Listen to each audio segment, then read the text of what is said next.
Thank you for joining me today. So, today I want to talk about the Russian collusion narrative. Now, I know it's something that many people are probably, quite frankly, a little bit sick and tired of hearing about, but it's certainly, obviously, an important story for many reasons. But right now, there's been, or recently, there's been some revelations. Some things have sort of come to light that are sort of really casting a lot of doubt on the integrity of the investigation and the team that Special Counsel Robert Mueller has sort of assembled to look into the ties between the Trump campaign and the Russian efforts to influence the 2016 presidential campaign. The investigation was sort of passed off to Robert Mueller and his team after the firing of James Comey. Now, if you remember, the Attorney General, who is Jeff Sessions, wound up recusing himself from any matter involving the campaign and the Russian collusion sort of investigation, from any matters involving anything to do with the Trump-Russia collusion investigation. So, when there was really no good reason for him to recuse himself, it was probably one of the biggest mistakes that the Attorney General at this point has made. I think he's done a pretty good job in many ways, but that was definitely a problem because that left the Deputy Attorney General Rod Rosenstein to basically serve as the head law enforcement official when it comes to matters involving the Russian influence into the campaign and the Trump campaign. So, Russian influence into the election and the Trump campaign. What Rod Rosenstein wound up doing, for several reasons, but Rod Rosenstein wound up basically appointing a special counsel. Now, the media had been calling for a special counsel for quite a while. They had been wanting an independent counsel to investigate the Russia matter because, of course, they were obviously going crazy about the whole Russia situation. They were blowing it up way out of proportion, obviously, and they were trying to basically pursue any avenue to basically try to undermine sort of the president and basically attack him on the basis of his alleged collusion with the Russian government, to which there is still zero evidence for. So, what wound up happening is Robert Mueller was appointed. James Comey, it's funny because James Comey actually wanted Robert Mueller to be appointed. He leaked memos, actually had them leaked from one of his buddies, had them leaked to the press, memos saying that President Trump had basically told him to let Flynn off the hook, pretty much, Mike Flynn off the hook for for any crime that he may have potentially done. In essence, that was the charge, at least. And because of those memos, and partly also because of Trump coming out and saying that the reason Comey was fired was because of recommendations from Rod Rosenstein, the now acting Attorney General, basically, in matters concerning Russia and the Trump campaign. Then, because of this sort of the sort of series of events, it prompted Rod Rosenstein to appoint Robert Mueller as the special counsel, the very person that James Comey wanted to be appointed as the special counsel in the first place. Quite interesting. So now Robert Mueller has been taking over this investigation. This investigation, by the way, that I'll have you know, that started in July. In July of 2016 is when the FBI began its counterintelligence investigation into the Trump-Russia connection, the Trump-Russia collusion connection. And from that point, they'd been investigating, and we'll get into all of that here in a little bit, including just so much craziness that has unfolded. It is truly insane, the type of stuff that movies could be written about. So you've got Robert Mueller now, who is assembling his team, who assembles his team of lawyers to basically continue as the independent counsel, independent, completely bipartisan, of course, right? Non-biased, totally. No, not exactly. And we're going to get into that. We're going to look at some key players. We're going to look at the overall team, and we're going to see just how unbiased they really are. But at this point, it's just key to note that there, to this point, has been no there has been no evidence of any actual collusion whatsoever between Trump or any members of the Trump campaign and Russia to influence the 2016 election. There's been none. Again, you've got Mike Flynn, who is being charged for lying about conversations. That's the charge against Mike Flynn, for lying about conversations that he had with the Russian ambassador. The conversations themselves were completely fine. Were completely within his purview as the incoming national security director in the transition team for the president, the incoming president of the United States. Totally normal stuff that they were talking about. They were talking about Russian sanctions and Israeli settlements and destroying ISIS. So basically, they were getting an early start as the transition team on getting ready for making some foreign policy decisions. Totally within the purview of that. Totally normal. But he lied about the conversation. You see, he lied to the FBI, and because of that, he's now in hot water. He's now getting an indictment thrown at him. And also because of all these legal fees, he's had to basically sell off his home, apparently. His life's basically been destroyed, thanks to the deep state. And you look at other key players. You've got Manafort, Paul Manafort, one of the advisors during the campaign, or the campaign manager, actually, for some time. Paul Manafort.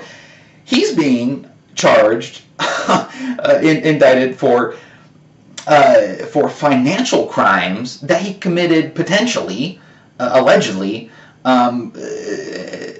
decades ago in some cases, and years ago in any case, and long before the campaign. And they have nothing to do with the campaign, nothing to do with Trump whatsoever, and have nothing to do with Russian collusion in the 2016 campaign. Nothing whatsoever. And none of the people who are being indicted have been charged for anything close to collusion with the Russian government. The closest person is what is his name, George Papadopoulos or whatever, some low-level staffer. The guy who literally was probably like getting coffee for people, and he was like some crackpot with an overinflated resume who was communicating with some other crackpot professor who claimed to have connections to the Russian government. Said he knew the Russian president's daughter or some crazy garbage like that. But anyways, this Papadopoulos guy, he went to the campaign and with his alleged connections to the Russian government,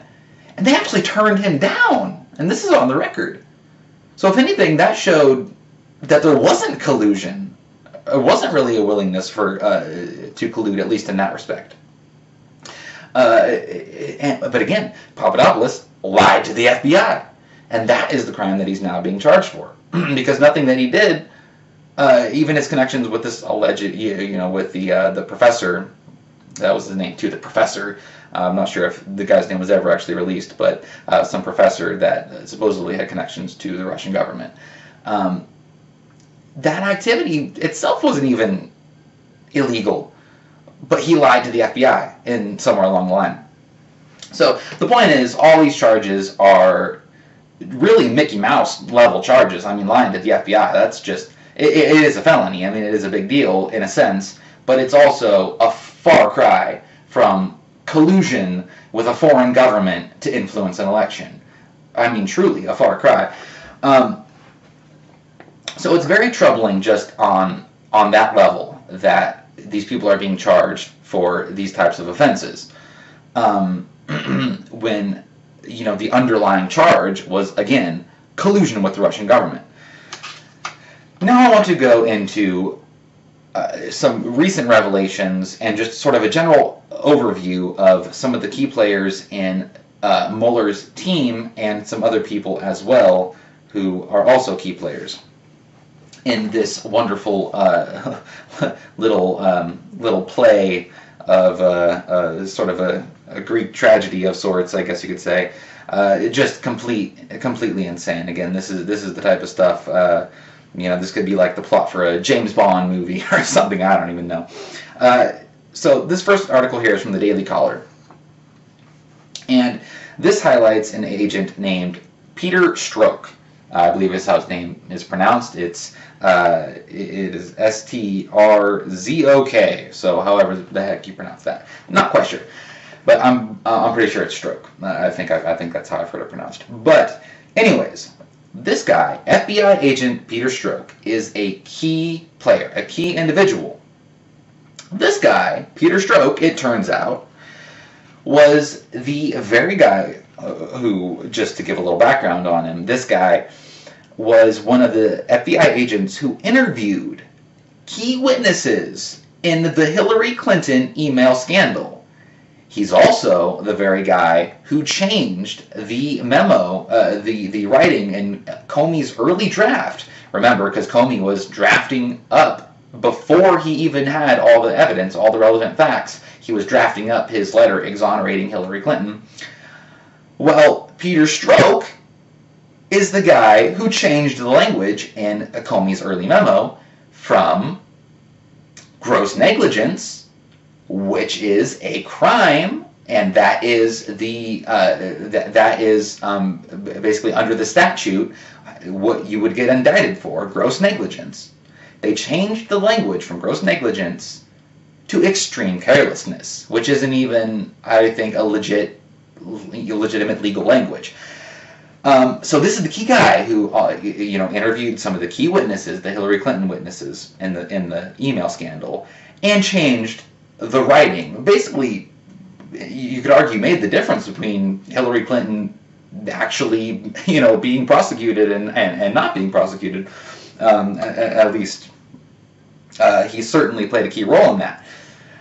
This is also the very same guy who, as we're going to find out, was very directly connected to Fusion GPS. Fusion GPS, the very same opposition research company that was funded by none other than the DNC and Hillary Clinton to the sum of something like $13 million, I believe, to basically get dirt on Donald Trump and the Donald Trump presidential campaign. Well, Fusion GPS, who again was funded by the Democrats and Hillary, and was also, as we will see, working very closely with the FBI. The FBI was even at one point willing to pay them to continue the research, $50,000, I believe, taxpayer money. Fusion GPS, one of the main source of their opposition research was from a former British spy named Christopher Steele.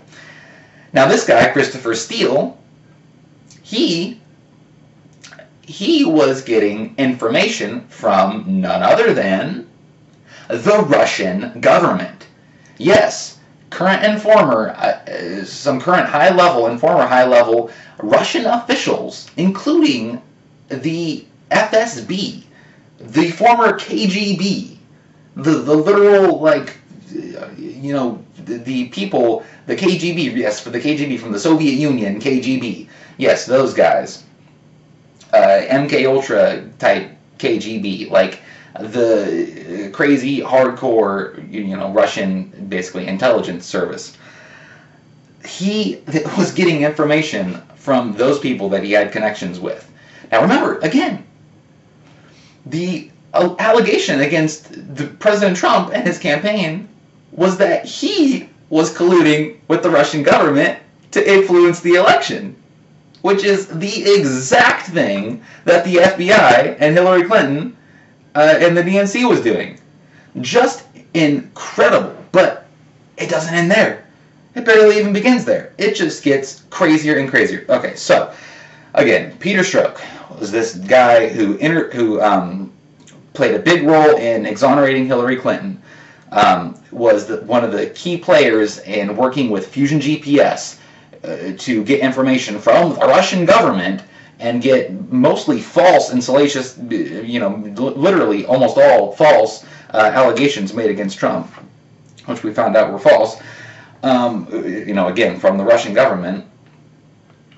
And it's the very same Peter Strzok who interviewed Mike Flynn, who actually interviewed Mike Flynn and played a key role in him being indicted for lying about...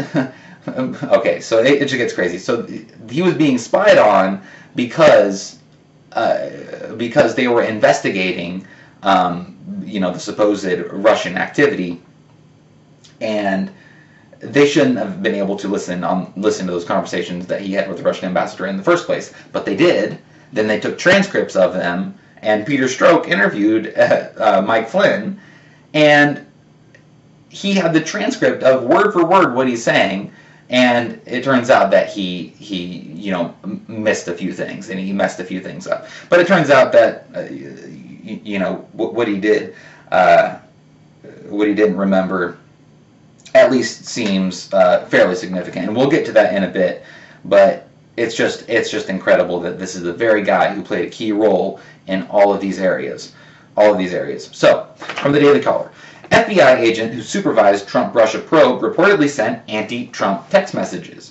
So this Peter Strzok guy was also one of the key players on Mueller's team, one of the top investigators on Mueller's team until just recently, when he was demoted or fired, basically. Actually demoted. For, as we see here, sending anti-Trump text messages. A top FBI agent at the center of both the Clinton email and Trump-Russia investigations was removed from Special Counsel Robert Mueller's team for exchanging derogatory text messages about the president with a colleague. Peter Strzok, a veteran FBI investigator, was shuffled off to the FBI's Human Resources Department by Mueller's team after the Justice Department Inspector General opened an investigation into the texts, the New York Times reported on Sunday. And according to the Washington Post, Strzok exchanged the messages with Lisa Page, an FBI lawyer who was assigned to and later removed from Mueller's team. Strzok and Page, who works for FBI Director Andrew McCabe, who's another key player, were reportedly having an extramarital affair. Peter Carr, a spokesman for Mueller's office, said that Strzok was removed from the Russia investigation as soon as the Inspector General's findings were revealed this summer. And it's definitely going to be interesting moving forward to see what else the Inspector General investigation winds up uncovering.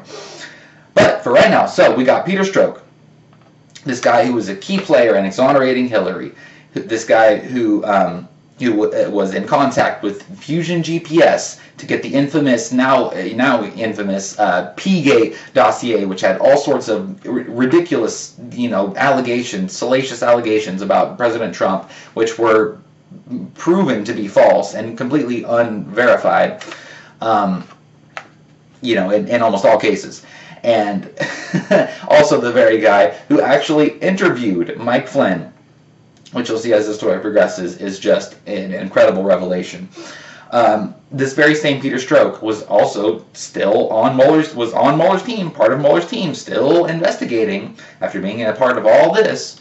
And then it turns out that he's also, shocker, a big anti-Trumper. And he's sending a bunch of anti-Trump text messages to his mistress, I guess, who works for FBI Director Andrew McCabe. the very same Andrew McCabe whose wife, who was running for a certain local government position. I forget what exactly, but she was given, I believe, $500,000 from former Clinton bagman and the governor of Virginia, Terry McAuliffe.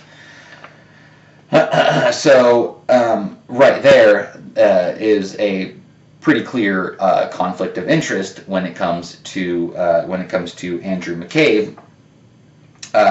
And again, it's just amazing because as this unfolds, you just see time and time again that there, something really stinks about this whole investigation. I mean, everybody knows it, but it's just as more revelations come out, it just becomes more and more clear by the day. So we got Peter Strzok just was recently let go, not because Mueller, in my view, actually found out about these texts and thought it was so horrible that his team was biased, as we're going to find out here. If Mueller was just removing people for having an anti-Trump bias, he'd basically have to remove his whole entire team.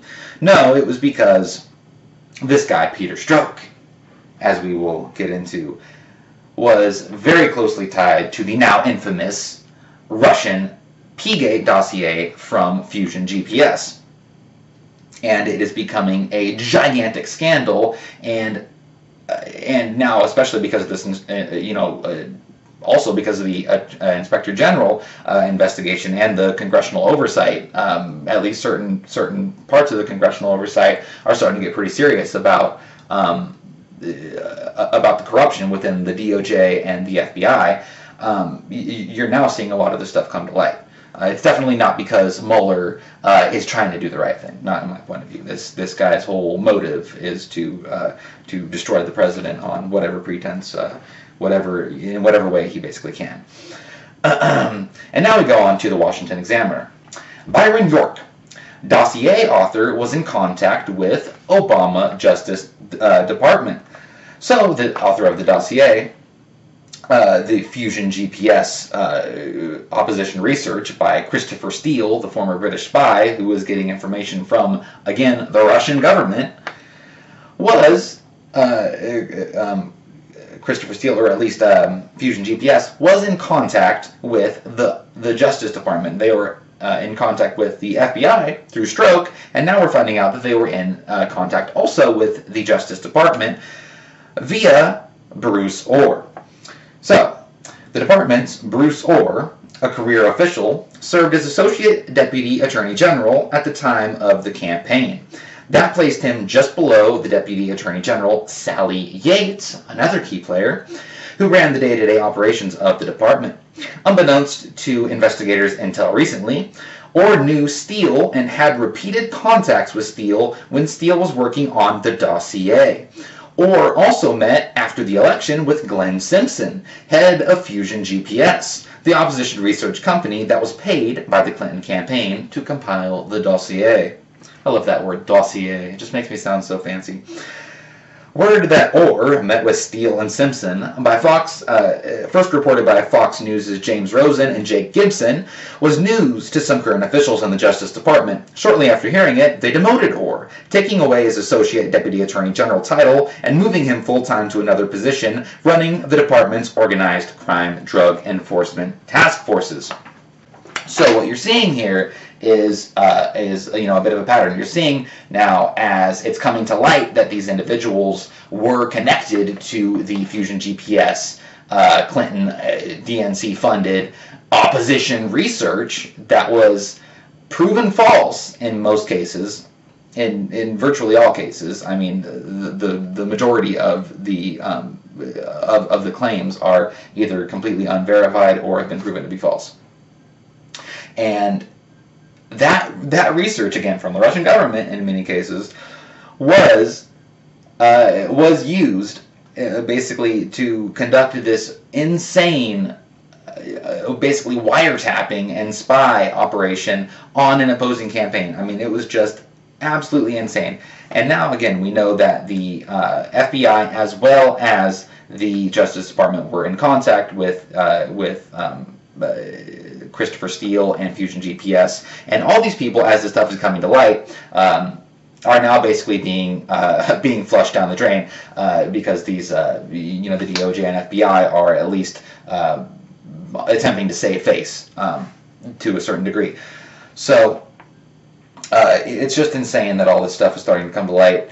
But it got even crazier. Today, news broke from Fox News that apparently the wife of this guy, Bruce Orr, worked for, you guessed it, Fusion GPS. So, from Fox News, wife of demoted DOJ official worked for firm behind anti-Trump dossier. This is just incredible.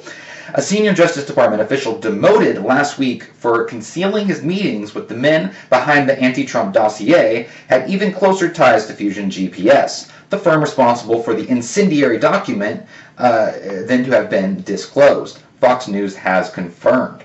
The official's wife worked for Fusion GPS during the 2016 election. Contacted by Fox News, investigators for the House Permanent Select Committee on Intelligence, HPSCI, confirmed that Nellie H. Orr, wife of the demoted official Bruce G. Orr, worked for the opposition research firm last year. The precise nature of Mrs. Orr's duties, including whether she worked on the dossier, remains unclear. But a review of her published works available online reveals Miss Orr has written extensively on Russia-related subjects. Ooh, what a coincidence. HSPCI staff confirmed to Fox News that she was paid by Fusion GPS through the summer and fall of 2016. So just insane. This guy's wife was actually working for Fusion GPS during all of this. I mean, that is just absolutely incredible. And again, that was news that just broke today. And again, another article from Fox News that just details, again, just the sort of bias on Mueller's team in general, on Mueller's team of investigating the Trump-Russia collusion narrative, the collusion delusion. More Clinton ties on Mueller team, again from Fox News. One deputy attended Clinton party. Oh, isn't that just nice? Another represented top aide. More Clinton connections have emerged from members of the special counsel Robert Mueller's investigative team amid growing Republican complaints about potential bias inside the office created to lead an independent probe. On Friday, the Wall Street Journal reported that Mueller investigator Andrew Weissman and former partner at WilmerHale attended Hillary Clinton's election night party last November at the Javits Center in New York City. Fox News reported earlier this week that Weissman, in January, also praised outgoing acting Attorney General Sally Yates after she was fired for refusing to defend President Trump's travel ban. So yes, Sally Yates, who was the acting AG after good old corrupt Loretta Lynch went away. Sally Yates was the acting AG, and when Trump implemented his travel ban, she defied the order. It was just an incredible act, an incredible overreach of her power and her authority, absolutely defying the President of the United States on his on a completely legitimate order. And she was basically because she's in control of the Department of Justice, the attorneys for the government basically, and she was having them basically not defend against the travel ban. And she got fired for it. And this guy, who is a member of Mueller's team, sent her text messages saying how great and wonderful it was that she defied unlawfully the President of the United States. Just incredible. Aaron Zebley, another former partner at WilmerHale and a former chief of staff to Mueller when he served as FBI director, represented Justin Cooper, a key figure in the Hillary Clinton email controversy. Oh, isn't that just special? Cooper is the longtime Bill Clinton aide responsible for helping set up the now infamous private email server. Cooper later admitted to, quote, 2 instances where he destroyed Hillary Clinton's old mobile devices by breaking them in half or hitting them with a hammer. Janine Rhee, Another former partner at WilmerHale represented ex-Obama National Security Advisor Ben Rhodes, the Bill Clinton Foundation in a 2015 racketeering case, and Hillary Clinton herself in a lawsuit seeking access to her private emails. Quote, "You've got Donald Trump being persecuted by Hillary Clinton's fan club. That's inequitable," Representative Matt Gaetz, Republican Florida, a member of the House Judiciary Committee, told Fox News on Friday. And again, this report is not recent. It's from a few days ago, at least. Many of the members of Mueller's team donated to the Clinton campaign. We have a lot of highly qualified federal prosecutors in the Justice Department, and we could have found a bunch of them who didn't donate to either candidate, but that didn't occur, and that's troubling. Yeah, you don't say. These political donations have been well known since the start of the Mueller probe. At least 7 of Mueller's investigators on the Russia meddling case have donated to Democratic candidates and the Democratic National Committee. At least seven of them have donated to Democrats and the DNC. And you've got, one of these guys sending, text messages or emails, or what it was, emails, I believe, actually, to the acting AG, for after she was fired by the president, praising her for unlawfully, defying the president of the United States. And then you've also got this guy, Justin Cooper, or this guy, Aaron Zebley, rather, who represented Justin Cooper, who basically, who was representing Justin Cooper, the guy who helped set up the private email server. I mean, just absolutely insane. Absolutely crazy.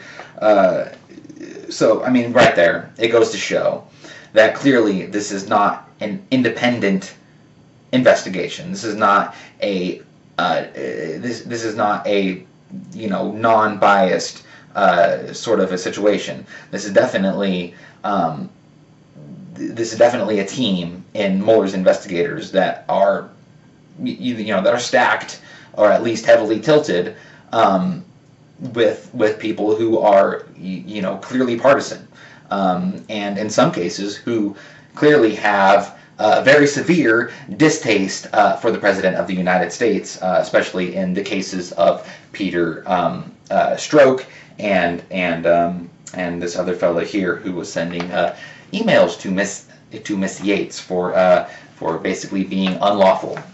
So again, it just shows that there is a clear bias on this team, and I don't think that is necessarily news to anybody. But what's key is now that we step back, we take a little bit of a step back, and we're going to look at what led up to this investigation in the first place. What exactly led? What was the set of events that basically led to where we are right now? And I want to go right into that. But first, one more thing. There was another big revelation that came out the other day, and this is key. Just before we go back.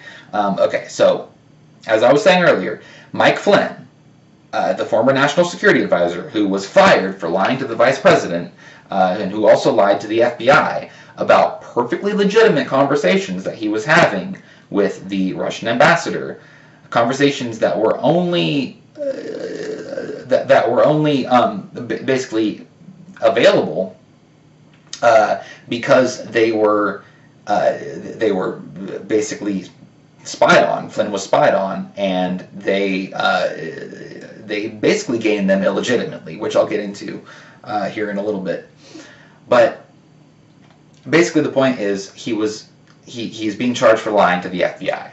At this point, he's being charged for lying to the FBI, which is a felony, but it has nothing to do whatsoever with any type of Russian collusion, any type of collusion with Russia to influence the 2016 election. Nothing of the sort. It was totally legitimate conversations he was having.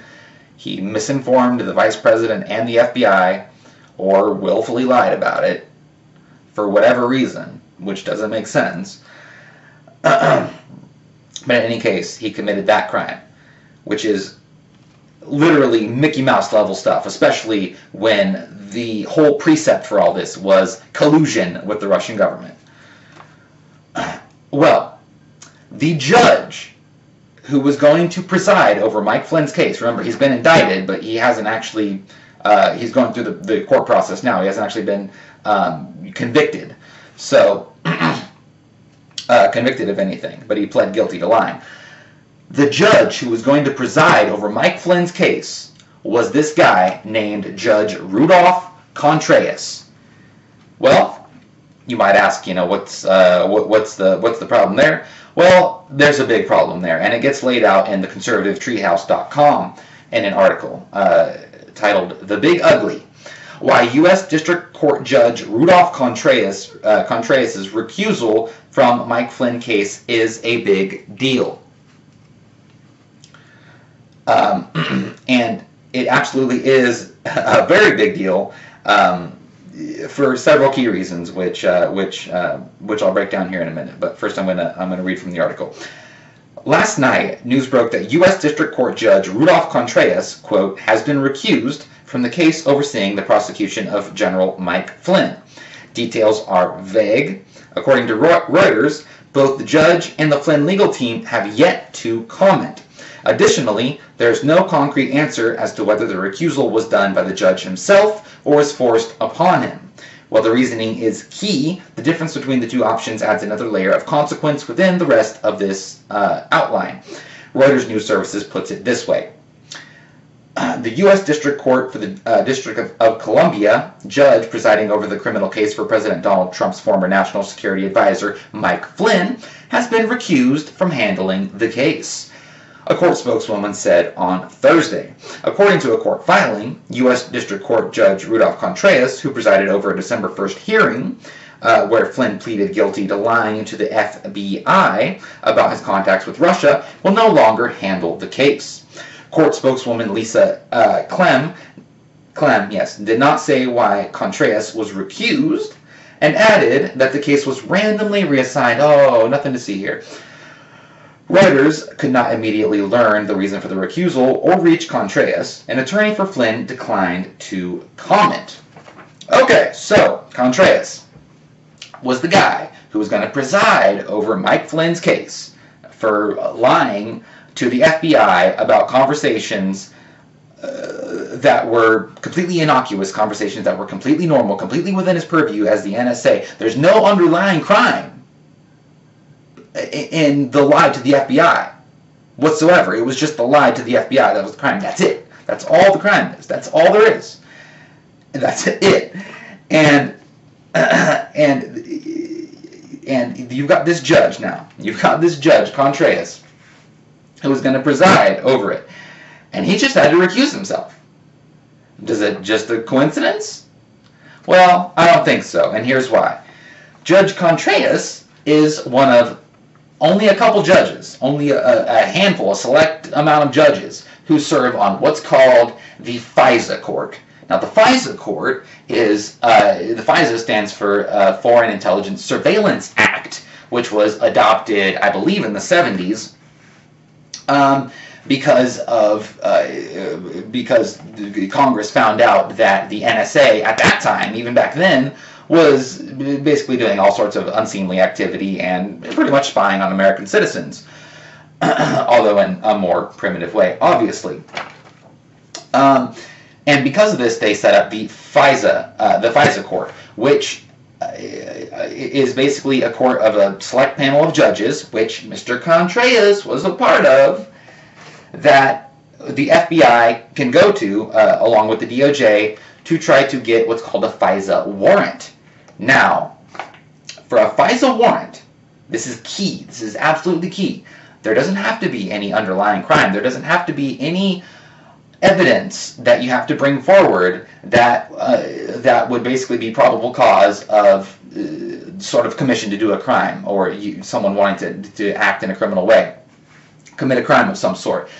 Now, normally when the FBI gets a wiretapping warrant, they have to go through, they have to present evidence that shows criminal intent, basically, or probable cause. You have to be able to provide evidence that's going to show that a crime either did occur or is, going to occur, with certainty. and beyond a reasonable doubt. With a FISA court, you don't have to do that. The only thing that is basically required for the FISA warrant is you have to be able to prove that the person being surveilled is an agent of a foreign government, or acting basically as an agent of a foreign government. So we got to remember that. That is key. Now, Mr. Contreras was one of the very few judges on the FISA court. Now, it is very likely that Mr. Contreras was on the FISA court when, as we'll see, the FBI and the Department of Justice, while they were in contact with Fusion GPS, applied for a FISA warrant. It's very possible that this guy was a judge when the FBI and DOJ brought forward the FISA application, which was the precept for all the surveillance, including the surveillance on Michael Flynn, which allowed them to hear the conversation that he then lied to the FBI about. So, if that's true, if Mr. Contreras was the same guy who signed off on that FISA warrant, and then signed off on the warrant that allowed for the spying of the conversation that led to the subsequent lie, and then was also going to be the very judge presiding over Mike Flynn for lying to the FBI about that conversation that they spied on because he was one of the few people that signed off on it, that would be a massive scandal. And there's no real good reason for his recusal. Why would he have even begun to be a judge under Flynn at all if something hadn't have come to light recently? And I bet, and a lot of people are also speculating, that that's exactly what happened. And if that's true, that just adds another deep layer to this growing controversy of epic proportions when it comes to the corruption of the DOJ and the FBI, and it seems many other parts of our criminal justice system. It is just absolutely insane to watch all this unfold. But now, again, with all that, with all these key players in mind, let's go back. I want to go back to not too far back, March 20th. And this, I want to play a clip of James Comey, good old James Comey, on the floor of Congress in a congressional testimony on March 20th. And James Comey was caught basically with his pants down, and this was a very key revelation that came out in this clip. So let's go ahead and roll that clip. Thank you, Mr. Crawford. Ms. Stefanik's recognized. Thank you, Mr. Chairman. Thank you, Director Comey and Admiral Rogers, for your testimony today. My first set of questions are directed at Director Comey. Broadly, when the FBI has any open counterintelligence investigation, what are the typical protocols or procedures for notifying the DNI, the White House, and senior congressional leadership?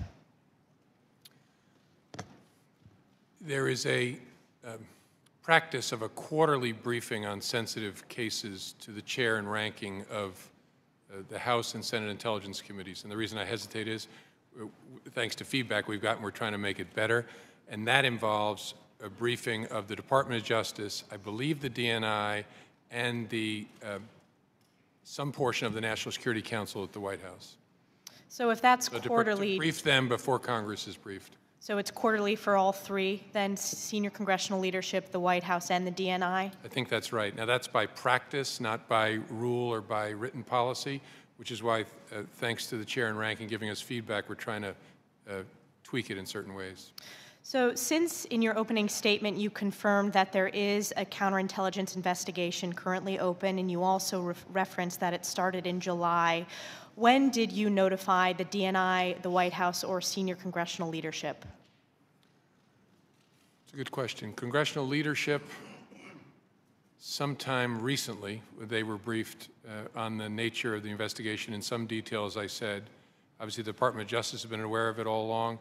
The DNI, I don't know what the DNI's knowledge of it was because we didn't have a DNI until Mr. Coates took office, and I briefed him his first morning in office. So just to drill down on this, if the open investigation began in July and the briefing of congressional leadership only occurred recently, why was there no notification prior to the past month? I think our decision was it was a matter of such sensitivity that we wouldn't include it in the quarterly briefings. So when you state our decision, is that your decision? Is that usually your decision what gets briefed in those quarterly updates? No, it's usually the decision of the head of our counterintelligence division. Okay, so did you catch all that? That was very key. So basically, throughout this whole process, throughout this whole investigation, which again started in July, and we'll get more into that, this counterintelligence investigation by the FBI, which again started in June or July. It was not basically revealed to Congress, so Congress wasn't told about any of this sort of surveillance or just basically any aspects of the investigation, and Comey, he wasn't ready. He wasn't actually prepared to have to answer that type of a question, and he didn't say the person by name, but what he said was key, because he said when the Congresswoman asked, whose decision is it to basically keep Congress out of the loop, which it's interesting to note that he kept the White House and the intelligence community in the loop, but they chose for matters of sensitivity, as he said, to keep Congress out of the loop of this investigation. Well, he didn't name the guy by name, but he said that it's usually, quote, the decision of the head of our counterintelligence division. And as the article says here, Comey points to the DOJ's National Security Division head, who's in charge of the counterintelligence operations, Bill Priestap. However, Comey didn't use Priestap's name, but he indeed was referencing Bill Priestap. And Bill Priestap, again, is another key player in this. Bill Priestap is basically good old Peter Strzok's boss, the person right above Peter Strzok. Okay, so with all that in mind, now we're going to go back in time a little bit. We're going to go back to April. And April was when the Fusion GPS research first started, and you're going to see things line up in a way that's going to paint a very clear and very disturbing story. The DNC and Clinton campaign commissioned opposition research in April of 2016 through Fusion GPS, who subcontracted Christopher Steele. Again, the former British spy who had contacts in Russia, current and former senior level officials within the Russian government, including the FSB, the former KGB. Very key to remember that. Between April and July of 2016, the retired MI6 agent put together opposition research on Donald Trump centered around a claimed network of dubious and sketchy Russian contacts. The first draft of that dossier was reported to be passed out in June/July of 2016. Very interesting timing, June and July of 2016. Remember, this dossier has been completely discredited. Completely discredited. This was opposition research funded by the Clinton campaign and the DNC, $13 million to try to get dirt on Donald Trump. And again, this was used by the FBI, and members of the Department of Justice were in contact, as well as the FBI were in contact with the very same opposition research company that was being funded by the Democrats at the time of the campaign, at the time all this was happening. Completely insane. So July, so the opposition research starts, funded by the Democrats, in April. Then the first draft of the dossier by Christopher Steele comes out in June and July. All right, now back to the article. Notice the FBI counterintelligence operation began in July 2016. Strange timing. That directly and specifically lines up with the recent discoveries surrounding Deputy Head of Counterintelligence FBI Agent Peter Strzok, and the new information about Agent Strzok having direct contact with Christopher Steele and the author for the, quote, Russian dossier. Additionally, the 2016 timeframe lines up with candidate Donald Trump winning the GOP nomination, and also the first application for a wiretapping and surveillance warrant to the FISA court, which was unusually denied by a FISA judge. So that is, this is all very key. So you had all in July, the dossier gets completed, or the first draft of the dossier. This, ridiculous, compilation of salacious allegations, including, Trump getting giving golden showers to hookers, or receiving golden showers from hookers, or something ridiculous like that, when the guy is a total germaphobe and it's just completely discredited nonsense, completely unverified, completely discredited nonsense, and it's just insane. So in July, the first draft of this whole insane fake dossier gets pumped out there. At that very same time, the FBI begins its counterintelligence operation, and also that lines up with with Donald Trump winning the nomination for the GOP, and an application for a FISA warrant. The first application for a FISA warrant happens around that very same time. Now, what this says very clearly is that the FBI, FBI agent Peter Strzok in particular, in contact with Fusion GPS, brought this opposition research to the FISA court. Almost certainly brought this to the FISA court to try to actually get an application, possibly among, he may have brought other things to the court as well. That may not have been the only sort of quote-unquote evidence that he brought to the court to try to gain an application. But in any case, the first application in July was denied. And as it says here, unusually denied. The article also says something like 1 in 100 FISA court applications don't get denied. It's basically a rubber stamp for the government to be able to spy on people who are suspected, Russian or foreign agents, not Russian, foreign agents in general. So all this is happening in July. And now we move forward. Now we move forward to October. However, in October, the second FISA request was granted. So the first one was denied in July, second one in October was granted. What else happened in October, you might ask? According to media reports, in October of 2016, the full and completed Russian dossier was being heavily shopped by Fusion GPS with payments toward journalists. DOJ Associate Deputy Attorney General Bruce G. Orr was outed and demoted because he too had conversations with Christopher Steele and Fusion GPS. So, it was at this time, it was in October, when Bruce G. Orr, again, the guy that I was talking about in the beginning, the deputy, the associate deputy general, the associate deputy attorney general, that's a mouthful, at the time, at the time of the campaign, and he met with, in October, Fusion GPS, and that is what he was now demoted for, because this just came to light. They just found out about this, supposedly, according to Fox, a Fox News report, but also probably because of the Inspector General investigation. But in any case, this guy, one of the high-level people in the Justice Department, in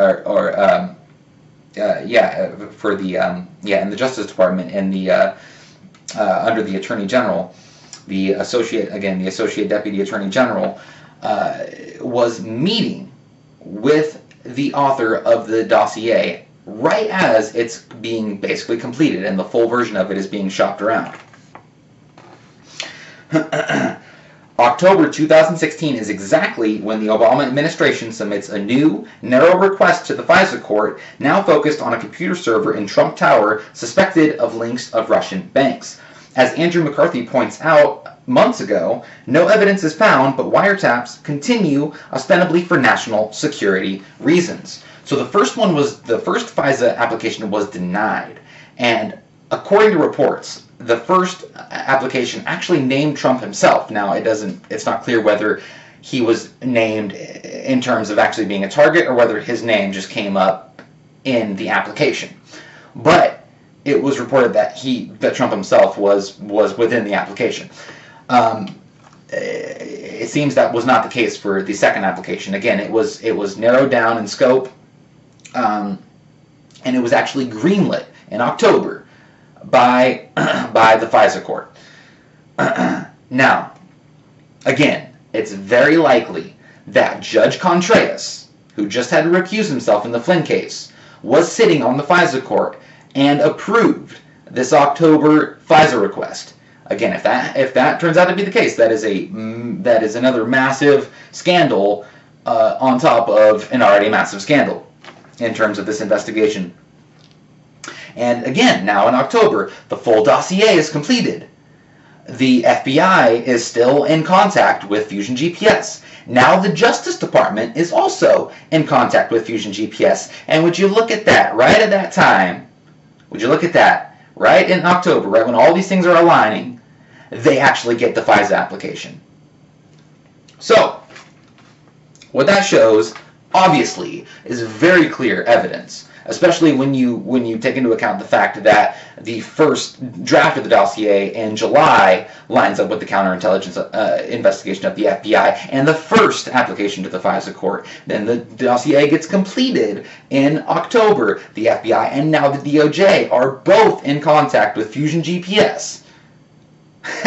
And then they get the FISA court application in October. All lines up perfectly.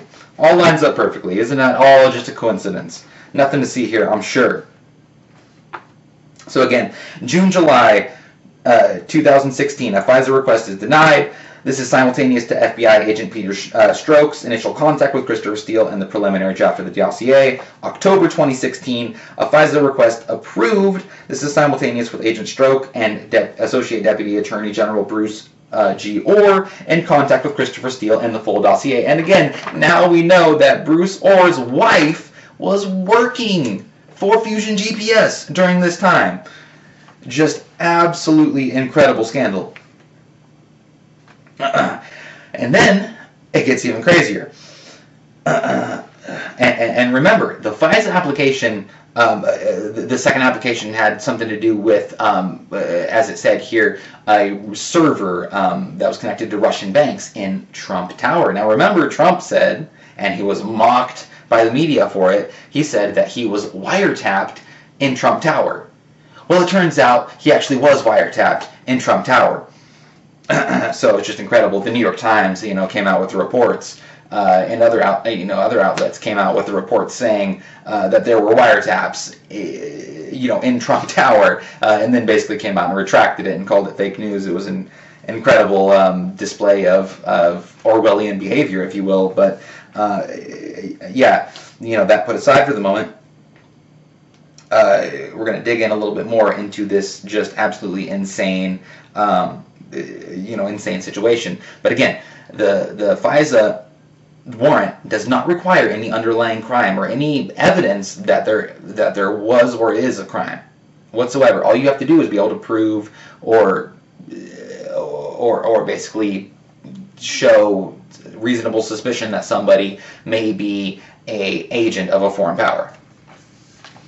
And again, in the light of Russia supposedly, hacking our election, quote unquote, and interfering with our election to try to, influence the 2016 campaign, in the backdrop of that, it was one of the factors that obviously led to this FISA application, being accepted. But it's absolutely incredible that it actually, was accepted, even obviously the second draft, because again, it's very likely that Fusion GPS and opposition research funded by the Democrats, which was proven to be fake, was used to get this FISA application. And again, if that's the case, you've just got another just insane revelation and an already just completely unraveling, in my point of view, investigation. It's just completely insane. There's a whole lot of corruption that goes real deep in this in the American government. I mean, hey, who would have guessed that? So now we're moving on. Again, this is still around October. NSA head Admiral Mike Rogers was the one intelligence community official without, quote, confidence in the January 2017, quote, Russian malicious cyber activity joint analysis report. So that report that was sent out by the intelligence community in the public version, or whatever, the redacted version, the declassified version was put out in January, and what that basically did is it laid out the case that Russia actually did influence our election, and it basically tried to explain the scope of Russia's attempts to interfere into our election. And this guy, Mike Rogers, was the one intelligence person in the intelligence community, basically at that level, that didn't have confidence in that report. So keep that in mind. On Tuesday, November 8th, 2016, the election was held. Results announced Wednesday, November 9th, 2016. So remember, October, they had just gotten the FISA application for wiretaps in Trump Tower. They are now spying illegitimately, completely, on Trump Tower, on Trump himself, and possibly on Trump himself, and certainly on people in Trump's campaign, people like Mike Flynn, just absolutely insane. So remember, in this time, they are actively they got approved for a FISA warrant and are actively spying on Trump Tower. On Tuesday, November 8th, the election was held. Results announced Wednesday, November 9th, 2016. On Thursday, November 17th, 2016, NSA Director Mike Rogers traveled to New York and met with President-elect Donald Trump. The next day, Friday, November 18th, President Trump moved the transition team from Trump Tower to his golf course in New Jersey. Just a coincidence? Oh yeah, I'm sure. Nothing to see there. And on Friday, November 18th, the Washington Post reported on a recommendation from, quote, October. Remember October, when the final draft was made, when the application was approved by the FISA court. In October, that Mike Rogers be removed from his NSA position. He wasn't being a good, loyal soldier in the empire. In a move apparently unprecedented for a military officer, Rogers, without notifying superiors, traveled to New York to meet with Trump Thursday at Trump Tower. Apparently, Mike Rogers never told his boss, James Clapper, or anyone else he was going to see the president-elect. The recommendation to fire Mike Rogers in October, remember this recommendation was made in October, was made by Defense Secretary Ash Carter and ODNI James Clapper, according to several U.S. officials familiar with the matter. And if anybody's got credibility on any issue, it's good old James Clapper. I mean, it's not like he, lied under oath or anything, right? Oh, wait, yeah, he did. That's right. So, in October, this guy, Mike Rogers, who, right after the inauguration, warns Trump, goes and meets Trump privately. I'm sure they just talked about grandchildren, just like Loretta Lynch and, Bill Clinton on the tarmac. No, he went there and he told Trump what was up. He told Trump what was going on. He did the right thing, by the way. And then right after that, the next day, Trump moves his transition team from Trump Tower to a golf course in New Jersey. Yeah, I'm sure that's just a total coincidence. And then it turns out this guy in October is being recommended to be demoted. So it sounds to me like this guy might have been one of the dissenting views, as he also was on the, the malicious Russian cyber activity report, He also might have been one of the dissenting views on the FISA warrant that led to all this surveillance in the first place. I think that's very possible. But again, it just shows, another sort of worrisome aspect of sort of the intelligence community, and it definitely lends suspicion to these individuals in the intelligence community, and it certainly makes you question their motives, and it definitely doesn't it doesn't make you think that that corruption isn't a serious problem. That's for sure. It definitely looks more and more like there's some serious corruption going on there, that was going on, and in many cases is still ongoing. And again, you'll remember Devin Nunes, who was a member of the House Intelligence Committee. He did something similar. He also went and warned President Trump about some of the sort of overreaching surveillance activities that are being basically conducted on him and his staff, and for that he was absolutely thrown in the hot seat, just like this guy was. So you're seeing anybody who sort of is dissenting from the idea that there was a serious Russian attempt to influence our election, and B, that Trump and the Trump campaign are actually colluding with the Russians themselves. So if you're somebody who sort of isn't wholehearted in those beliefs, and especially if you're somebody who takes action like Devin Nunes or like Mike Rogers, then it's very clear that you're going to be put in hot water for doing so. And again, it just highlights the true corruption in our government. So yeah, again, probably no surprise to most people there as far as the corruption goes. But anyways, moving on. Now, Friday, January 20th, the inauguration.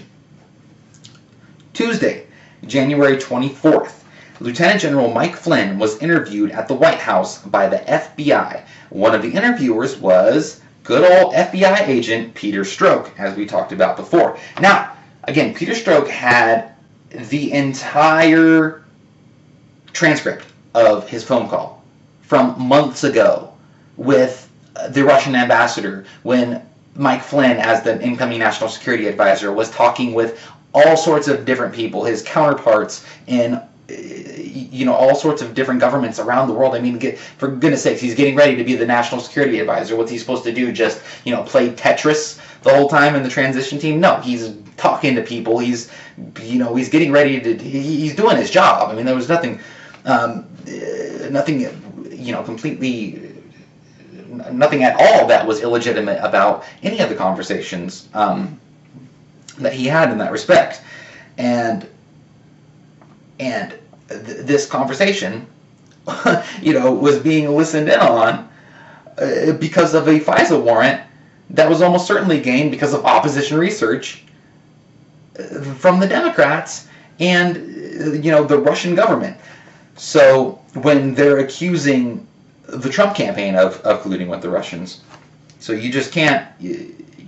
The level of just craziness is truly astounding when it comes to this situation.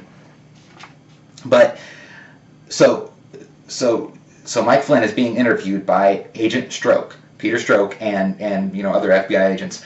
So something key to note here is Mike Flynn, when this happened, he did not have a lawyer present, which he should have. I don't know why the heck he was talking with the FBI without having a lawyer present. Just because they'll get you on some stupid little process crime like this. And apparently he didn't even know he was going to be interviewed by the FBI. They sort of came in, he didn't know that they were going to be there to interview him, and then it became a formal interview with him without his lawyer. Not a good situation, especially when they again got a full transcript of his conversation and they're asking him about conversations he had months ago. I'll tell you what, if you tell me a conversation I had with someone yesterday, I probably wouldn't be able to I'd be able to give you maybe a general breakdown of some things I've said to some people in some cases, but I'm not going to be able to tell you word for word conversations I had with someone, even yesterday, let alone months ago, especially when you're in a campaign like the Trump's campaign with, if there's anything we can all probably agree on about the Trump campaign, is that it was chaotic. So it's just completely insane that this whole situation. So there's this guy, Peter Strzok, anti-Trumper, dude who was totally, just neck deep in the swamp with Hillary Clinton, involved in exonerating Hillary Clinton, was, working with the Fusion GPS, and now is interviewing Mike Flynn, this big anti-Trumper who's got, some mistress that he sends a bunch of Trump hate speech to. I guess maybe that's their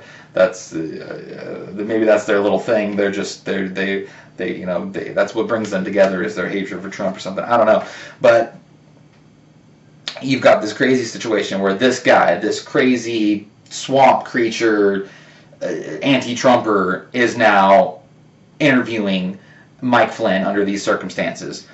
And that's how they got him. That's how they wound up catching him in a lie. So again, that was Tuesday, January 24th. Wednesday, January 25th. The Department of Justice received a detailed readout from the FBI agents who had interviewed Flynn. Sally Yates said she felt it was, quote, important to get this information to the White House as quickly as possible. So the next day, Strzok and others in the FBI bring to Sally Yates, the AG, the acting attorney general at that time, or the deputy acting attorney, the deputy attorney general, actually, rather. The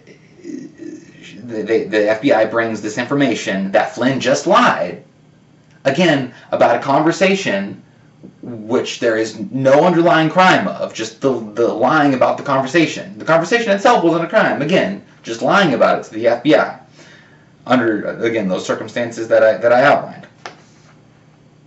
And the FBI brings this to Sally Yates, the Justice Department, the Attorney General. This is a Department of Justice that is in contact with, also in contact with the Fusion GPS company and the creator of the Russian dossier. So, of course, it's almost certain that multiple levels of the government were clearly in contact with Fusion GPS, and again, it just adds to the scandal. But again, so Sally Yates says she wants to bring this information to the White House as quickly as possible. Then Thursday, January 26th, in the morning, Yates called the White House counsel Don McGahn, first thing that morning to tell him she had a, quote, very sensitive matter that had to be discussed face-to-face. McGahn agreed to meet with Yates later that afternoon. Thursday, January 26th afternoon, Sally Yates traveled to the White House along with senior member of the DOJ's National Security Division, Bill Priestap. Remember, good old Bill Priestap. So now you got Sally Yates, the lady who, defied President Trump's travel ban unlawfully, and Bill Priestap, the guy who wanted to keep Congress in the dark about this whole investigation. I couldn't imagine why. And they are now meeting with the White House officials about General Flynn lying to the FBI, that horrible, evil, terrible person. I mean, he must be a Nazi. A Nazi! A Nazi! So, okay, Bill Priestap and Sally Yates meet with senior members in the, go to the White House, and Yates said she began the meeting by laying out the media accounts and media statements made by Vice President Mike Pence and other high-ranking White House officials about General Flynn's activity, quote, that we knew not to be the truth. According to Sally Yates' testimony, she and Bill Priestap reportedly presented all the information to McGahn so the White House could take any action they deemed appropriate. When asked by McGahn if Flynn should be fired, Yates answered, quote, that really wasn't our call. Oh, no, we're not saying that or anything. We're just we're just letting you know. We're just bringing all this information to you and we just want you to make, the decision that you think is right. But then but then she actually sort of changed her tune. So Friday, January 27th, late afternoon, according to her testimony, Sally Yates returned to the White House late that afternoon. One of McGaughan's topics discussed was whether Flynn could be prosecuted for his conduct. Specifically, according to Yates, one of the questions McGaughan asked Yates was, quote, does it matter to DOJ if one White House official lies to another? She explained that, quote, it was a lot more than that. This is a foreign agent colluding with the Russian government to try to influence the 2016 campaign and undermine democracy. My God, man, he's undermining democracy, that Mike Flynn, that evil person. Is basically that was the mind of Sally Yates right there. That was that that's I figured that was a good representation. And it's a whole lot more than that, and reviewed the same issues outlined the prior day. McGaughan expressed his concern that taking action might interfere with the FBI investigation of Flynn, and Yates said it wouldn't, quote, it wouldn't really be fair of us to tell you this and then expect you to sit on your hands, Yates had told McGaughan. So there you go. So you got Yates basically saying, look, you should probably do something at the end. I mean, obviously, she can't outright say that you need to do this or that, but she basically came about as close as she could to doing that. And clearly, this is someone who's highly politicized. This is somebody who is, in my view, attempting to take down a legitimate president with illegitimate means, and I believe she knows full well what she's doing, as do all of these key players in this situation. And just to be specific about what exactly Mike Flynn lied about that was so horrible, we have a little bit of the details in the subpoena itself. According to the plea, Special Counsel Robert Mueller has charged Flynn with falsely telling FBI agents that he did not ask the ambassador to, quote, refrain from escalating the situation in response to the sanctions. According to the plea, while being questioned by FBI agents on January 24th, 2017, Flynn also lied when he claimed he could not recall a subsequent conversation with Kislyak in which the ambassador told Flynn that the Putin regime had, quote, chosen to moderate its response to those sanctions as an end result of Flynn's request. So again, Mike Flynn, as it even says in the subpoena, I mean, it's no mystery what their conversations were. It's not like they were talking about, colluding and somehow undermining democracy and in any way acting as an enemy of the United States. I mean, it's just ridiculous. That's not what happened. We know what the conversations were. They were being spied on. People in Congress and others have read the transcripts. Many people have been able to read the transcripts at this point. And again, even in the subpoena, it says that he wasn't able to recall certain aspect, a conversation that a couple conversations and aspects. Well, a conversation and aspects of another conversation that he had with the ambassador Sergei Kislyak.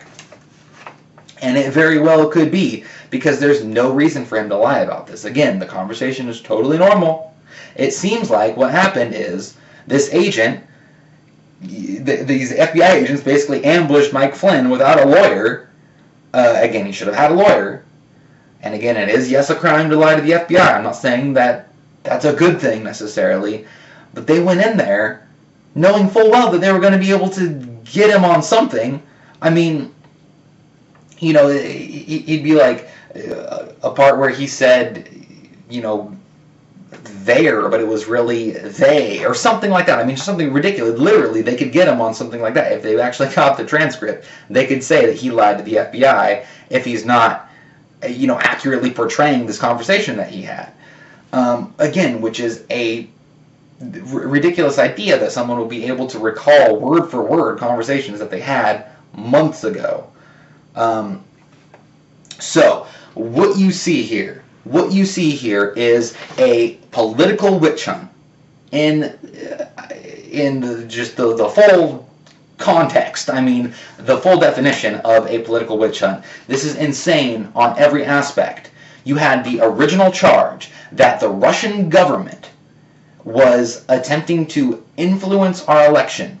Now, there is still not even solid proof that the Russian government did in any significant way influenced or even attempted to influence our election. You can look at things like Russian bots, which influenced virtually nobody. I mean, their impact was absolutely minimal, and there are studies to show this. When it comes to the actual hacking, the potential phishing, the sort of the emails that were stolen from the Hillary Clinton campaign. I forget his name. The head of Hillary Clinton's campaign at that time.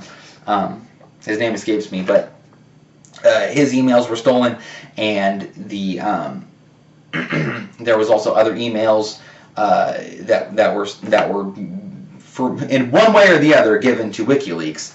Now, it's not clear that it was actually the Russians that did that. In fact, WikiLeaks denies that.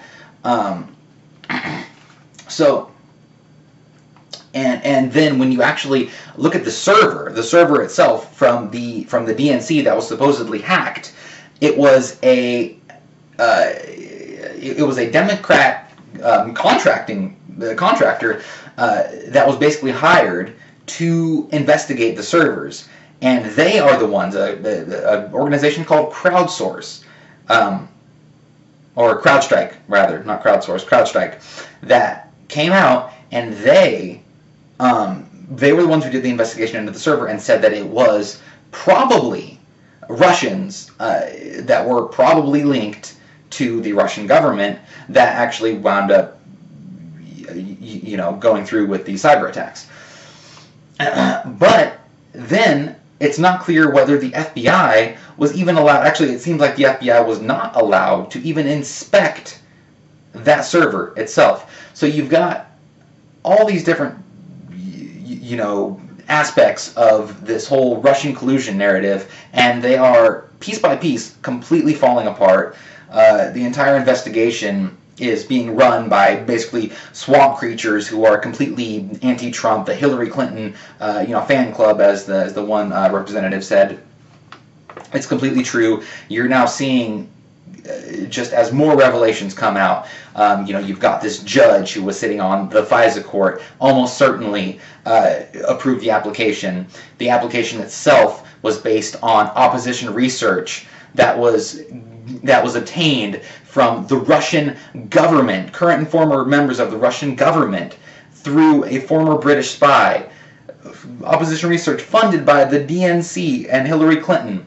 So you had Hillary Clinton, you had the DNC, you had the FBI, and you had the DOJ, all working with, at arm's length through Russian Fusion GPS and Christopher Steele, working with the Russian government to, you guessed it, influence a campaign. The exact thing that the charges that is being charged,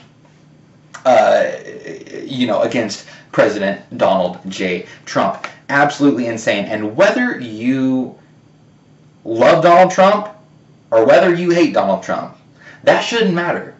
That shouldn't matter at this point, because this goes above that. This goes to the very fabric of our democracy, of our constitutional republic, rather. This is banana republic type stuff. This is Stalin-esque. This is show me the man and I'll show you the crime. This is not the way a country should operate, and it is just completely insane at this point. And there is a lot of good news coming out. Like as we stated, the Inspector General is now, doing an investigation.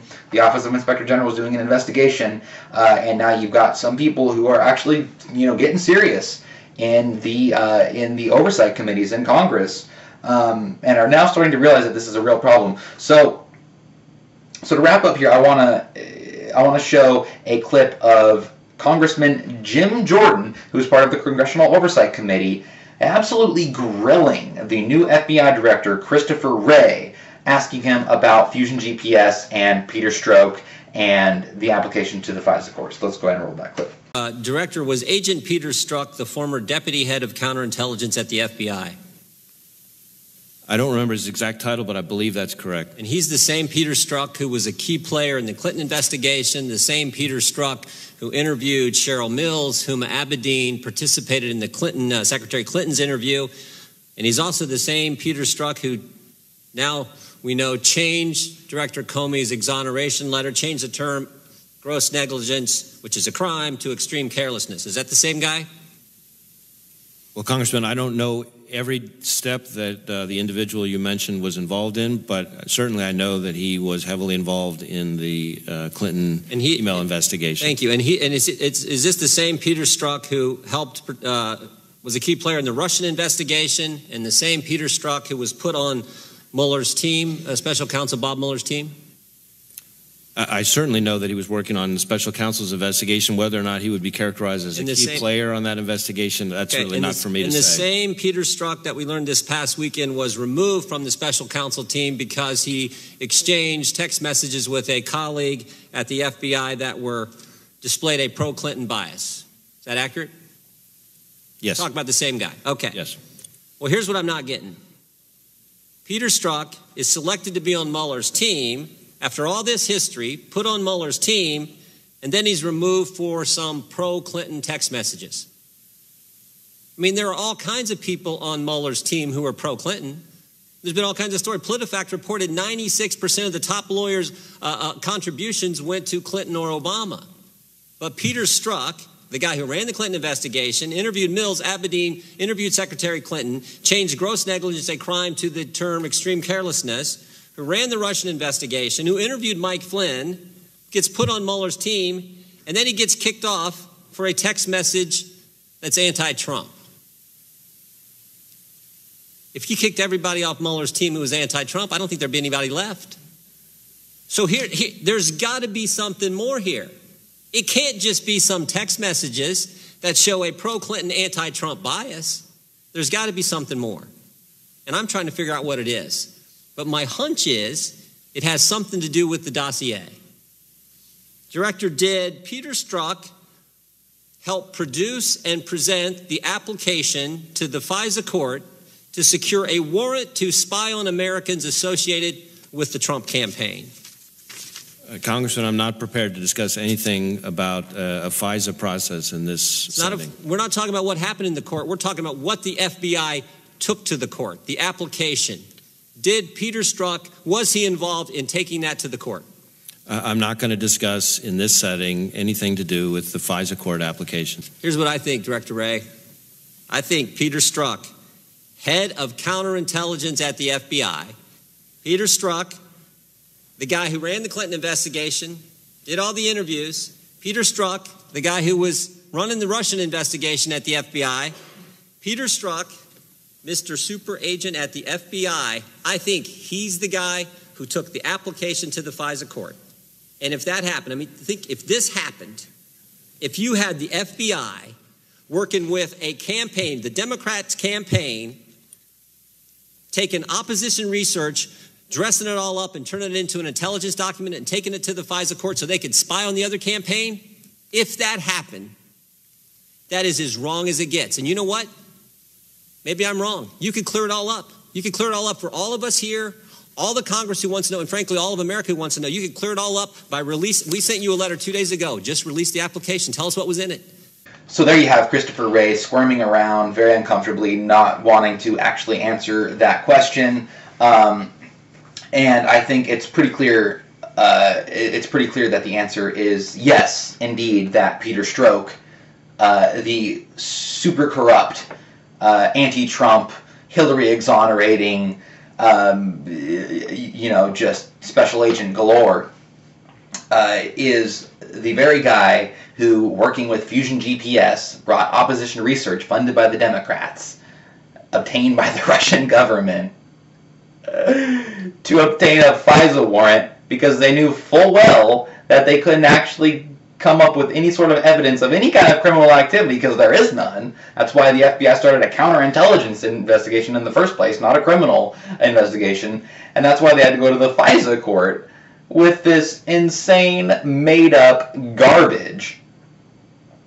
And it actually gets approved, probably by, partially at least, by the very judge who was then going to preside over the case of one of the people they caught lying in one of the conversations that was legitimate, that they listened to because of their illegitimate spying in the first place. I mean, goodness gracious, it just doesn't end with these people. I mean, it is just absolutely insane. And that's not to even go into the leaks. That's not to go into all the different people of Obama's administration that were unmasking people under this pretense. I mean, the scandal just goes on and on and on and on, and it will drive you up the wall, let me tell you.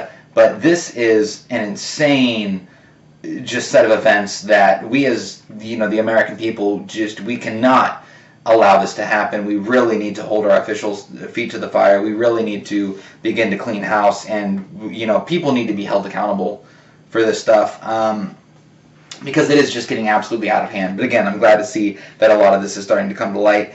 And again, this is on the heels of, in the wake of all this, you've got ABC, just a week ago or a couple weeks ago now, who published a completely fake story. They had to suspend Brian Ross, old fake news Brian Ross, who they had a quote unquote bombshell story that the Trump campaign, that Donald Trump as candidate Trump, ordered Flynn or asked Flynn to contact the Russian government.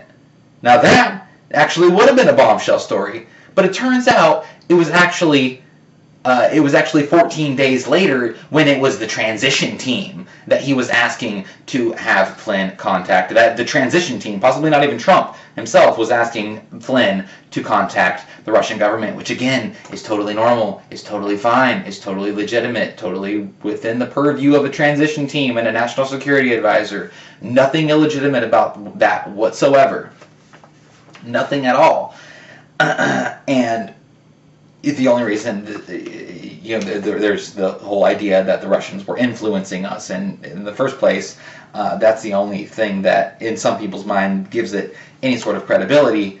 But he's talking to Russians, so now it's turned into any contact anyone's ever had at any time with Russians is proof of collusion with the Russian government. It's really just gotten out of hand. And again, they published this story that was total fake news.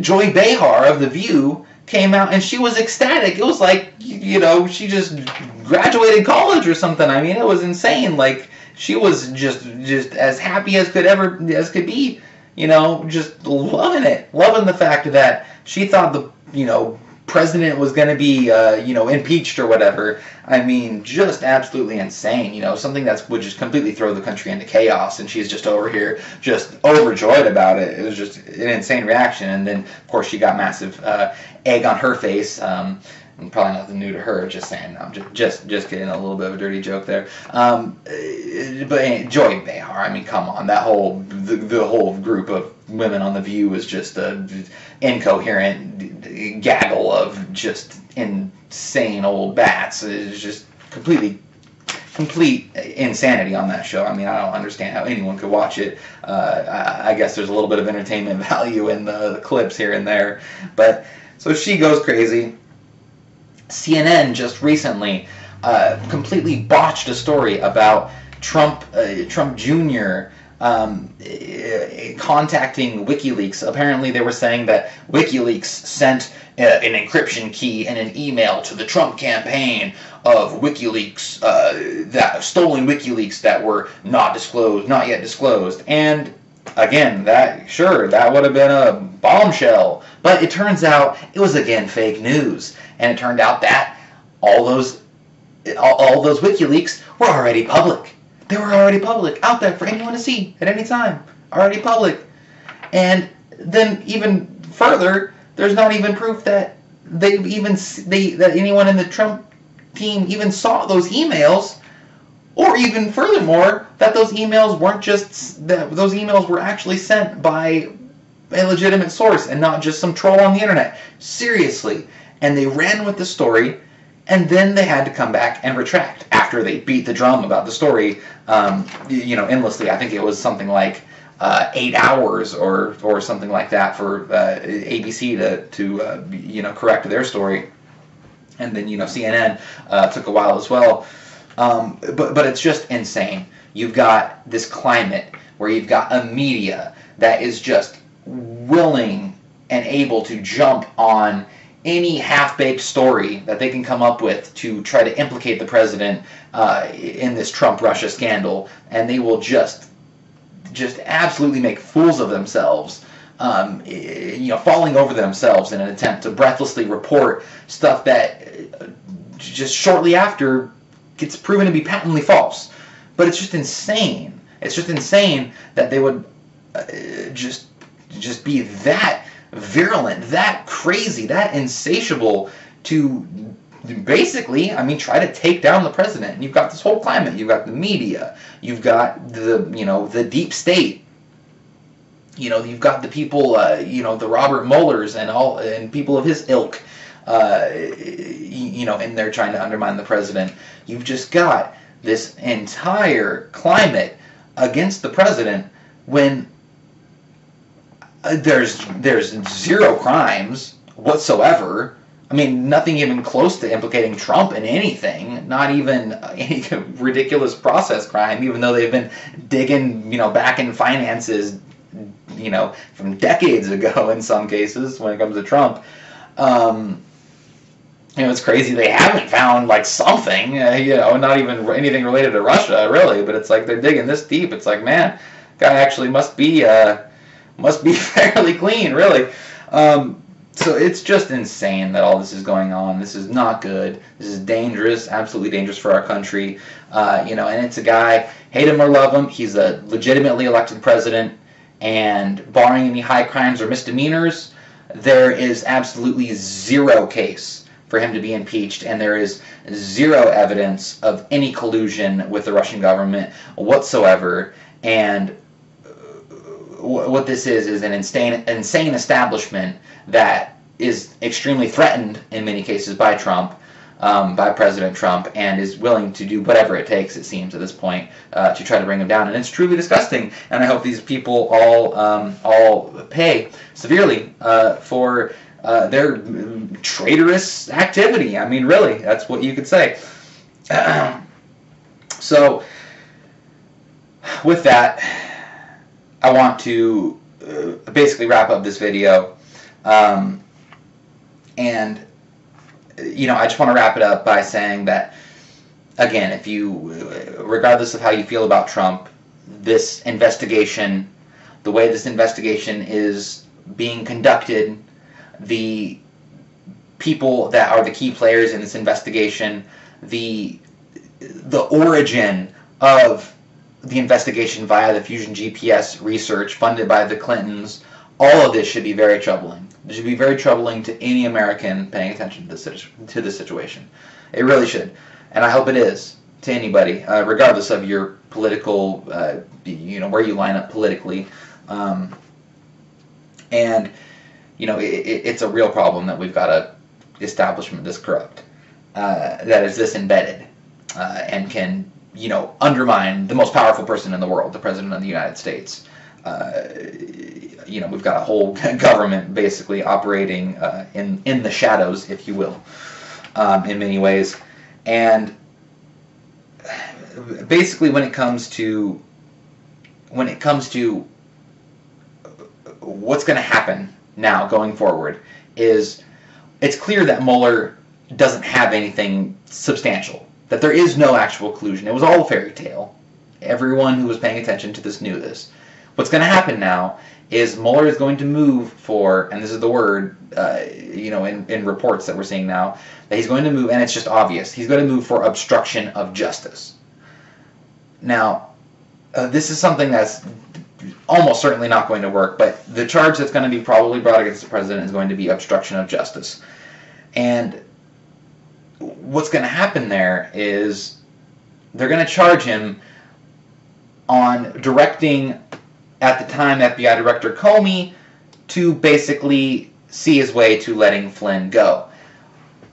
Now, you may recall that that was a big scandal at the time, and still is, that one of the conversations he privately had with Comey was about Mike Flynn, and that he said, quote, "I hope you can see your way to letting Flynn go." Again, he said, "I hope." It wasn't an actual command. He didn't say, "I want you to drop this investigation." But the thing is, and this is a little bit of a contentious legal situation, but from what I can gather, the majority of legal theorists, if you will, argue that, especially in this case, people like Jonathan Turley, a liberal, by the way, argues that in this case, the president, because he is the top law enforcement officer, technically, he can control investigations and even stop them. That even if he would have told Comey to not investigate, to stop investigating Flynn, that would have been perfectly legitimate. That would have been perfectly legitimate within his authority as the President of the United States, and would not have been obstruction of justice. Now, what makes this a little more problematic is the fact that Trump recently, after Flynn got indicted for lying to the FBI, Trump tweeted out that he fired Flynn because he lied to Mike Pence, the vice president, which we already knew, but that he also knew that he lied to the FBI. Later, Trump's lawyer came out and said that he actually sent that tweet. So it's unclear who actually sent the tweet. But going back to that situation with Trump saying, "I hope you can see your way to letting Flynn go," if he did know at that time that Flynn had lied to the FBI, that's where the argument's coming in that it could be potentially obstruction of justice, because he knew that there was actually a crime that was committed and he's trying to drop the investigation. But again, that actually would have been under the president's purview. That would have been something that he legitimately could have done. If he would have done that after an indictment had already been brought forward, that would have potentially been a different story. And again, this is just my understanding. I could be completely wrong here, but I'm pretty sure this is the more predominant theory, or the majority, the theory that the majority of legal scholars have, from what I have gathered. But again, he didn't actually tell him to drop the investigation. He said, "I hope you will." But in any case, what's going to happen now is it's going to shift from collusion with Russia to obstruction of justice, just like it shifted from collusion with Russia to lying to the FBI and financial crimes from decades ago, years ago, in the case of Paul Manafort, and all this Mickey Mouse level stuff, because, again, this is Stalin-esque, find me the man, I'll find you the crime. And it is a big problem in anywhere, but especially in the United States, and in this particular circumstance. So that's what's going to happen moving forward. You're probably going to see obstruction of justice charges potentially brought against the president. It is a flimsy case, if I've ever seen a flimsy case. I mean, even if he had actually ordered Comey to stop the investigation, that already would be a flimsy case. But him not actually ordering Comey to do it, saying, "I hope you can see your way to letting him go. Like, I hope, you're not too hard on the guy," basically. That's not even close. It's just an absurd argument, really. But it just goes to show what little they've got. But they're willing to go at, they'll take any shot they can, basically. So definitely watch out for that moving forward. And again, the investigation into Flynn continued on after Comey was fired. And Andrew McCabe, the assistant director of the FBI, who himself is also, a corrupt individual in my view, he even came out and said that the FBI had all the funding that it needed for their investigation, because there was, the charge being made that Trump was trying to pull funding from the, the Russian investigation. It's just all not true. Not true whatsoever. So there's no case against Trump for obstruction of justice, not at all. But that's all they got, and you're going to see them moving forward with it. So again, just watch out for that. Oh yeah, and Trump also said to Comey to try to find any satellites in his campaign, people who were connected to Russia. Trump was actually telling Comey to find anyone who was in his campaign connected to Russia that he didn't know about. So just all this stuff's ridiculous. There's nothing there, and again, it's all insane. And I hope that this video brought a little bit of perspective to you guys. I know it was a rather long video, but again, I felt it was really important to sort of, lay out all of this information and sort of just lay down a timeline. It was all, most of this was, covered, very well in the article from Conservative Treehouse that I sort of took a lot of this from. Or used it as my outline. So definitely go read the article, the full article. There's stuff that I had left out, and for sure it paints a absolutely insane story. But again, I hope that this is gave you some perspective. I hope this has been insightful. And if you enjoyed this video, as I hope you have, I hope you will follow me on Twitter. And also, if you would like to hear the podcast, just the audio version of this, I will have that uploaded on SoundCloud, and I will have the descriptions for all that in the links for that rather in the description. Sorry, I'm a little out of it. I've been up for a while. So again, with that, I hope you enjoyed this video, and may the force be with you.